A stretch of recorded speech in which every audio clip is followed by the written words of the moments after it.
seeds that we're trying to save come from peasant stock, people with their hands in the soil, and they come from the indigenous people. So the organisation called Seedsavers International, I've got some brochures here. They don't want your money, they just want your support and to understand who they are. They're looking after at least 100 of the untouched tribes around the planet that are being destroyed and invaded by capitalism and just modern greed. So please take one and look them up if you're at all interested in those people. And then the other organisation is La Via Campesina, which is the peasant movement. They've got 250 million members globally, who all belong to local organisations, and there's 181 of those local organisations in 81 countries that are then members of La Via Campesina. And their objective is food sovereignty and the protection of the individual's rights to have their own land, have their own water, have their own freedom of choice, have their own seed. So they're right up our alley with Seedsavers. They're very strong on stopping Monsanto and the likes, and the sort of invasive mining that damages soil and environment. So that's, I brought those posters along today. That's their logo they use all around the planet.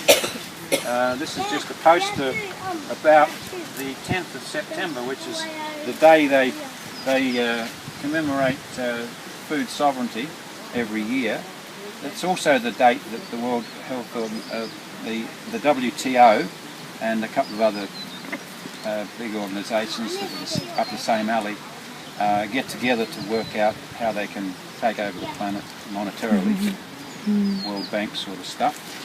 And these people are always there to wave their placards and to get in there and to do constructive work at defending the common people. So and their environment too. Yeah, so if you Google La Via Campesina, just take a snapshot of that one, it'll tell you all about them, and it's got hundreds of videos, and they're connected with permaculture, biodynamics, all the things that we're connected with, they're connected with too. That was just an interesting little proof of the pudding thing I printed out from La Via Campesina's website. It's the pie graph of where the agribusiness people sit in this planet. They produce 30% of the world's food, not 98% like they tell you. And a lot of that 30% of the food is not for humans, it's for cattle, for hamburgers, etc.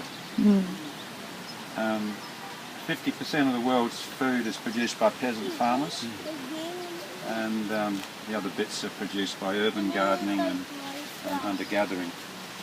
And there are a lot of hunter-gathering societies still around this planet, but they're not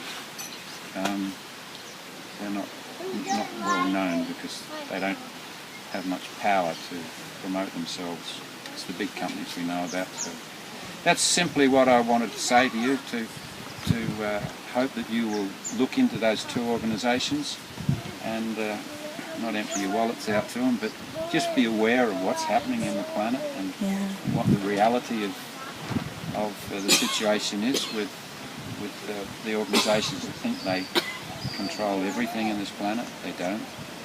There are 2,000 million peasants on this planet, that's a quarter of the population, and they grow food for 4,000 million people, which is half the population of the planet, as you see on the pie graph.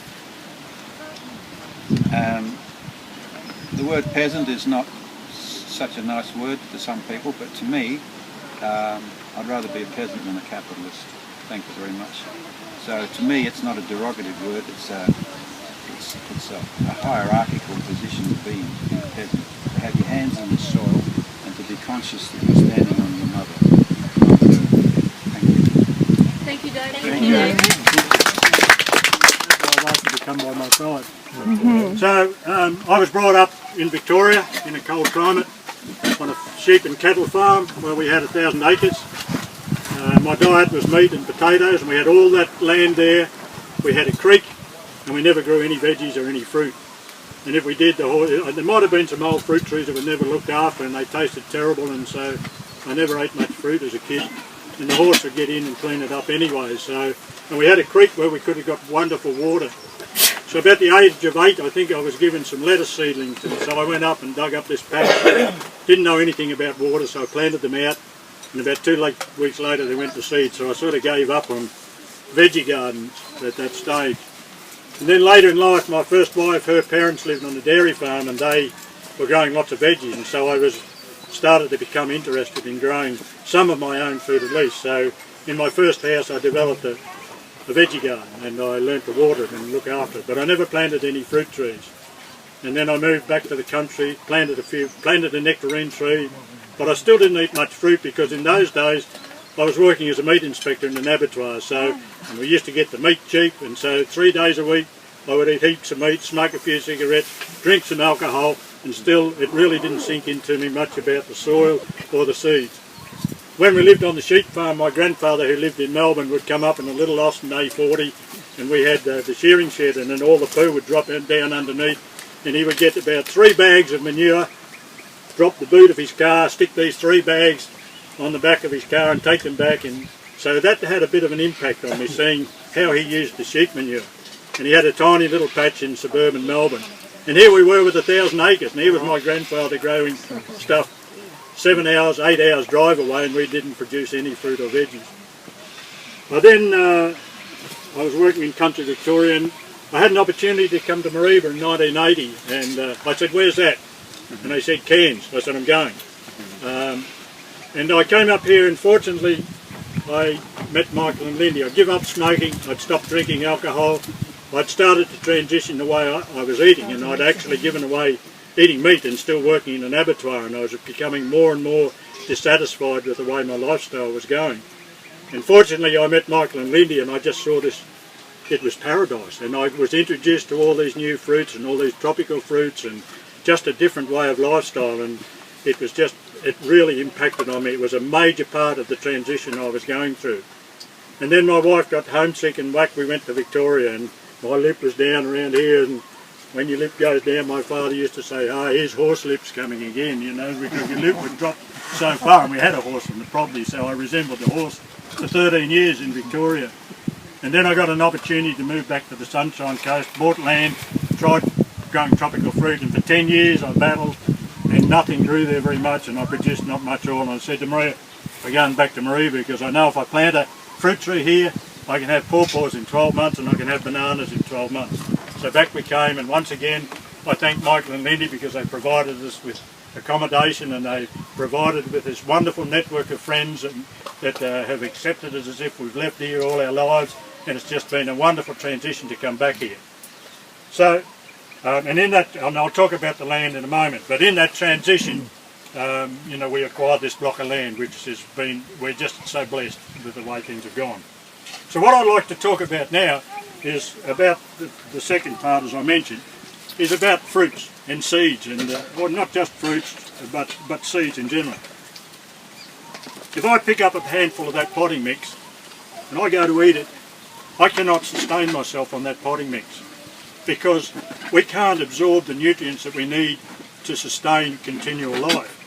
We need plants to grow in that soil for us to sustain life. This is the importance of the seeds that we save. It is so important to sustaining life. And what marvels me about seeds, and I get really excited after 40 years of growing plants, and I got into native, where I learned seedsavers was from native trees. I have a love for Australian native trees, and I'd have a glove box full of paper bags, and I'd see a tree and I'd say, wow, I've got to have that seed. I'd take it home, plant it out in a tray, and I'd get down on my hands and knees. No, they're not there yet. And then all of a sudden it'd be this growth, and I'd be so excited. And you know what, that still has that same effect on me now. When I plant seeds out, I get down on my hands and knees, and I come home and say to Maria, hey, do you know what, a miracle happened today. I went to pull out this patch up here where I planted a seed in the ground, a jackfruit. I was going to plant something else, and here's this seed germinated. And I think, isn't that wonderful, the marvel of seeds? And have a look at the colours. Out of this same soil mix, if we planted the seed out of this pawpaw, I forget what are these called, Michael. There's some sort of cucumber, South African or African horn cucumber. horn cucumber. And have a look at the shape of it, the horns on it, the colour of the skin, the colour of the flesh. And that seed stores that information out of this same soil that we get the pawpaw. It produces this. And I think that's unbelievably amazing. You know, we talk about miracles. It's a miracle that each seed stores that information to provide a fruit with that shape, that colour and that seed. I'd just like to make a comment there. When I was growing up at school, I heard the word alchemist, and alchemists were amazing because they turned lead into gold. You know, it was something that I didn't fully understand back then. But what I've come to understand for me is that this beautiful soil here is the medium that Mother Earth uses, and the seeds, and Mother Earth is an alchemist. You know, these beautiful fruits that Douglas is showing you here, you know, have come from the seed with the beautiful soil that they're growing in. So that's true alchemy right there in my mind. So there we... Can I go? And you know, we look at an avocado, look at the size of the seed, and you have a look at a tomato. The colour, look at the colours. What attracts me to food is the colours. And you look at the red of the tomato and the green colour of an avocado and the yellow of a pawpaw. And we get the orange of a mandarin.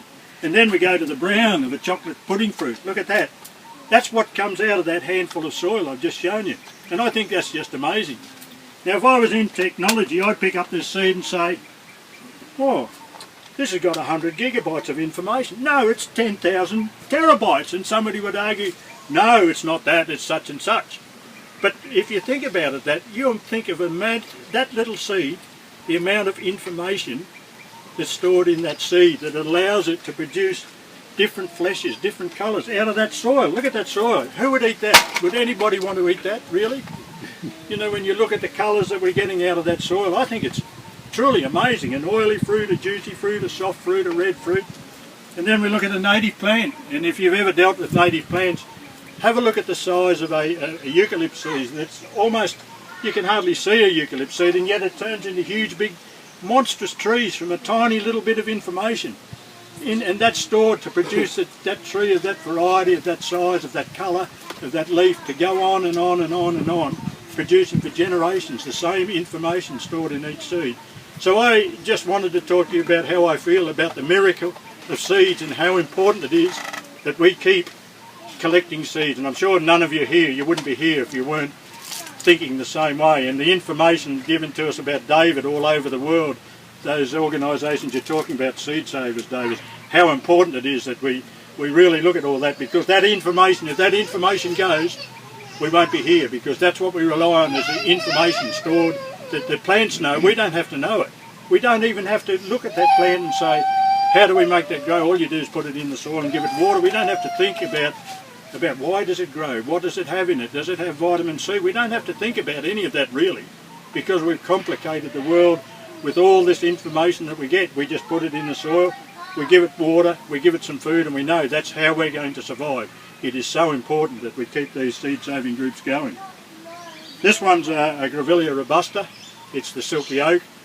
Very easy to grow from seed, and it's the same thing.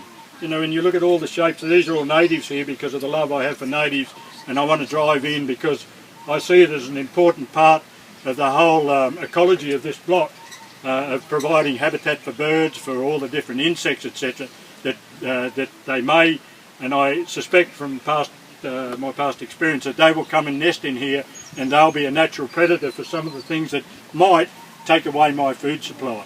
So that's part of the reason but I love them for the colours, I love them for the shape, I love them for the bark structure, and because I suppose I'm born in Australia and I'm Australian, and so they feel part of the landscape to me because of that, because of where they come from. Now the third thing is about this piece of land. We were lucky enough to have acquired the use of it 12 months ago through an act of generosity, and that was held for us for 12 months, and we've now become owners. But we've had the use of the land for 12 months, so apart from some bananas down the back there and some mango trees, they were the only food-bearing plants here.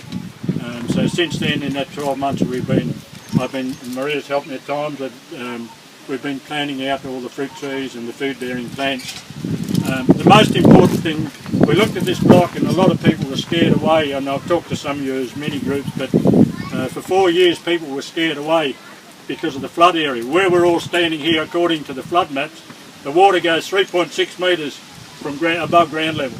So people were worried about the floods, but we had a couple of friends here yesterday who said, if you think of all the great civilisations on earth, if you think of the Nile Delta and the Yangtze River and some places in Indonesia they talked about, that's where people lived, because that was the most, where things flood, where rivers flood, that's the most fertile part of where to grow things, and you don't have to worry about bringing in artificial fertilisers and dealing with the soil. Things just grow because of that fertilisation. And I went to school in Orbost where the Snowy River ran out. I'm the man, the real man from Snowy River. I live not far away, but that's where I went to school, basically on the Snowy River. I'm not the real snow man from Snowy River. I'm not trying to deceive you, but it used to flood there in the flats, and we were told that was some of the most fertile land in Australia because of the flooding on those flats. And then of course they dammed the Snowy River for part of the irrigation to go down the Murray River, and they never got the flooding, so then the land started to go back with the fertility, and they had to use lots more artificial fertilisers to get the same production off that land. The other reason I like growing, you know, I had I'll get back to the land in a minute, but having this piece of land, Maria and I are totally blessed. Basically, you know, we didn't worry, we looked at all the flood levels and we said, let's have a look at all the positives. And a lot of people had looked, and we even heard feedback that, oh no, the flooding's there. And the positives were, Maria doesn't have a licence, so we can walk into town. If I damage a pipeline, I can walk into town and get the parts. I don't have to drive 25 kilos into town, so ecologically I'm saving on petrol. I can almost live without a car here. So I looked at the water. We've got water rights on the creek there, which is, to me, that's you know, if you haven't got water, we all know, and I've heard everybody here talking about how dry it is, and we've got to water this and we've got to water that. So water is an essential part of growing these seeds and getting our food production. And without water we don't survive. So we saw that as an important part. So we looked at all the positives, and the flooding might happen, it might not. So you live in the moment, and it came up very high earlier in the year, but it didn't flood over the top. We've heard it floods about 1 metre over here, but it backs up, and so it's not a fast flow. So I can live with that, and we'll build the house. Where we're sitting right now is where we'll build the house, and we're building up high so we can climb up the stairs and look down on the flood, hopefully, if it does come. So, and for us, you know, living in the present's a really important thing, and we didn't see any point in worrying about what might happen in the future, because you just don't know. Yeah. And so what we've done, we've trialled, you might have all heard of a Glockerman pump. We trialled a Glockerman pump, found it really hard to get to go to give us a decent water supply, and we had that for a while, and fortunately the bloke took it back off us and we got our money back. So we got a wonderful, it's basically a hydraulic ram. If you've been down here, you'll see it's on a tyre. We'll walk down and have a walk around the block, and you'll see where we get our water supply from. We pump up into that tank there, which is a real advantage because it takes no electricity to run the pump. It runs on water power. It pumps up there 24 hours a day. And we've got a gravity feed system where we've got dripper systems in. We can fill all these containers that I got from Fruitopia and make liquid manures in them. So if you get a bit of a smell, you go, it smells good. It's the liquid manures brewing up to put around each of the fruit trees. So we've got that advantage that we can gravity feed all the fruit trees as well. And the soil here, Marie, who used to own this land, and Marie and Terry, they had there's another Marie and Terry, by the way, Marie, who had this subdivided. Marie's got pawpaws off me, and they bring their friends down here because of the rate of growth of my pawpaws, and they're quite amazed. And her pawpaws that I gave her the same time I planted this are about this high. But I think when you go further up the top there, it's really into clay soil. This soil down here is a sandy loam, which is really ideal for drainage, and so I think that's the major part of why we get such good growth here. The other one I think is an integral part of the growth. You'll see down there, there's that concrete stand down there. Michael and Linda, you have one growing on their property. it's an energy tower. So the way that's built is the man that put you've got one too, have you, Marie? Yeah. And the way they put that in, the man that put that in, he finds the grid lines where the most suitable spot is. You've got one too, haven't you, Janet? Yep. Anyone else got an energy tower? Yeah. Yeah. So the idea of that is he puts it on the grid lines where he can feel the most energy. And certain parts that he's building up, there are different types of stone going that bring in and emit different energies from it. And the top also, he has different shapes. So that top there is to stimulate the growth in the plant. A lot of people don't believe in cosmic energy. I do. I believe that biodynamics works because I've used biodynamics at the place I lived before, and I've used it here, which is a lot to do with cosmic energy. There was Michael had a particular top on his energy tower, which they changed it for a couple of weeks, wasn't it? And none of us could sleep in the house, and when he changed the top, and when he took that off and put the original back on, we're all sleeping again. So there was obviously something to do with the top of that tower. So you know, that's part of adding energy and helping the growth factor here as well. I think you can intervene for as long as you like now. I think I've had all I need to say. So. Something that we're also really passionate about too is trying to recycle things, because there's a lot of plastics these days. You know, we're becoming more and more aware of the amount of plastic pollution around the world, but it's not going to stop being produced anytime soon. I mean, we can do lots to try and slow it down, but there's still a lot of plastic out there, and quite often Douglas or Michael will, you know, be at the tip, you know, taking something to the tip, and they'll notice that there's something there that could be quite useful. And even though it says at the tip you're not supposed to scavenge, what we usually do is we go and ask the tip manager, hey, you know, we've spotted something, do you think it might be okay, you know, if we actually can use that? And so, you know, you'll notice that there's a half of a green septic tank sitting down there, and there's the other half is over here. We got those from the tip last week, and we're going to cut them and use them for raised garden beds and also compost areas. And there's a couple of other plastic surrounds that we've got, and even this here, which is just sitting here so people don't trip over one of the profiles that the house is actually going to be made of. We're going to cut this into a couple of pieces and make some raised garden beds out of that. So there really is a lot. Maria, what about the shed? Yeah, the shed. Oh yeah, Marie with the tank.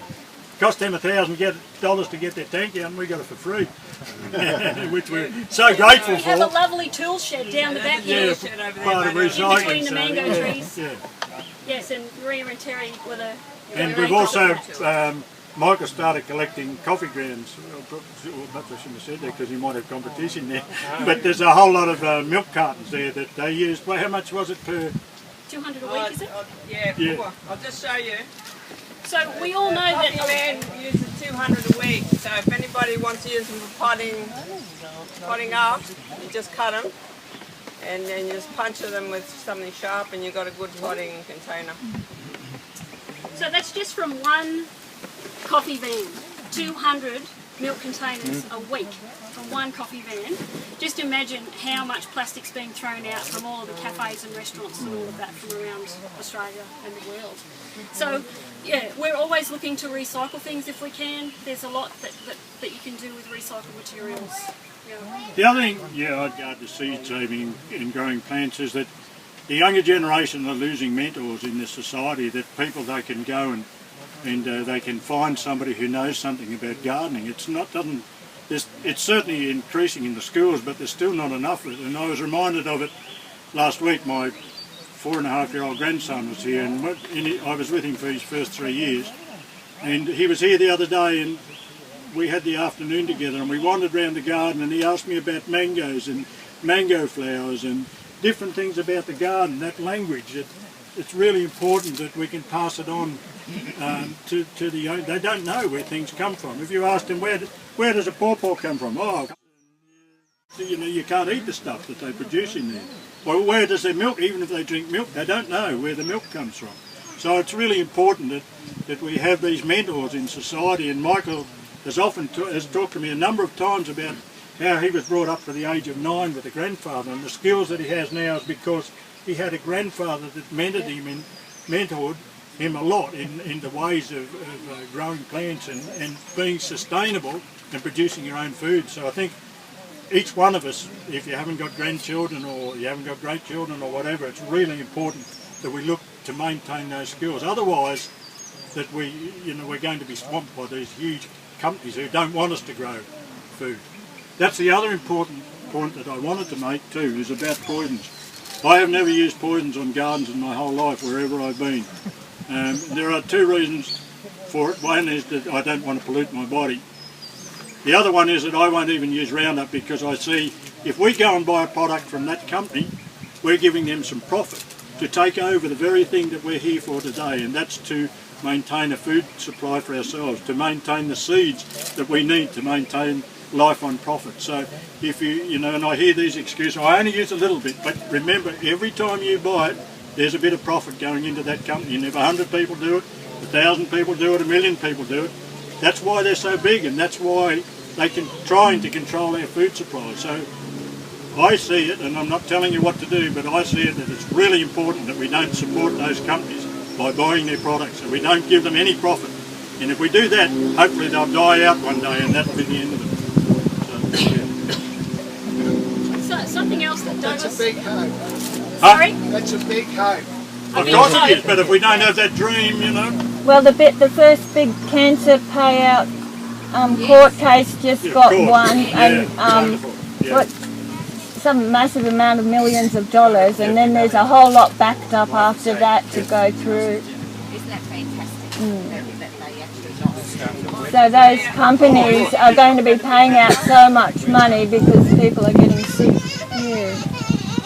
The other thing I've discovered, like I've used green manure crops, but one of the things I'm using here now, because I don't want to keep cutting mulching, I want to be sustainable here, is the growing of green manures. And one I've discovered since I've been here is the lab. And I found it's quite thick, we keep cutting it back, it provides us with a green manure crop. The seeds on it are edible, you can use them like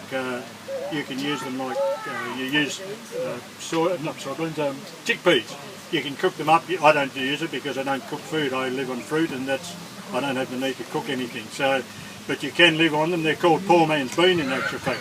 But one of the important things I believe about growing trees or whatever, if you look at a forest, it provides deep litter, which keeps the roots cool, it keeps the microorganisms alive, because you're not getting the heat killing off all around the roots, etc. And that's really important. The fungi grow huge distances, I've been told. They're a really important part of the ecology.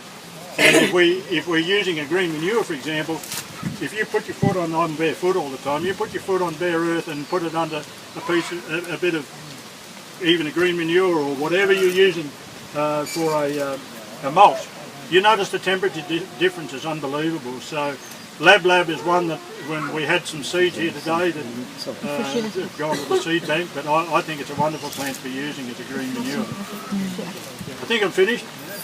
Yeah.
Again to be frustrated again. So anyway, eventually we went up there and I climbed the ladder and I couldn't believe how much water this, after the frustration of the other one, I couldn't believe how much water that this was putting out. So what we're getting, we've got a drop there of about and I'm telling you this in case you want to put one in, we've got a drop there of about 1.2 metres. This pipe here is the water comes down this line here and that's what drives the pump. It's a hydraulic ring. So and what we've got here, we've got an inlet valve there and we've got an inlet, sorry, it comes in here, we've got a valve there and we've got a valve there. So it works on those two valves and one shuts off, the other opens. And so it keeps going 24/7. I get 11,000 litres of water pumped up to that tank up the top, which means no electricity. I've got constant water supply coming from this pump. How much did that pump cost you? 2,400.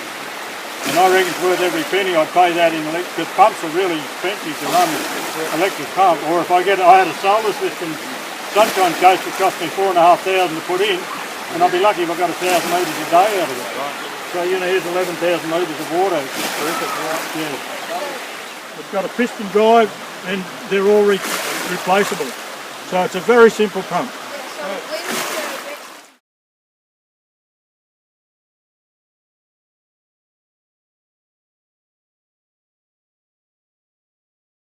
Pump that works on the big drop. But you know, they don't push as much water, the smaller one. They're not as this is the most, they have a bigger one than this as well, but he said this is the most efficient one.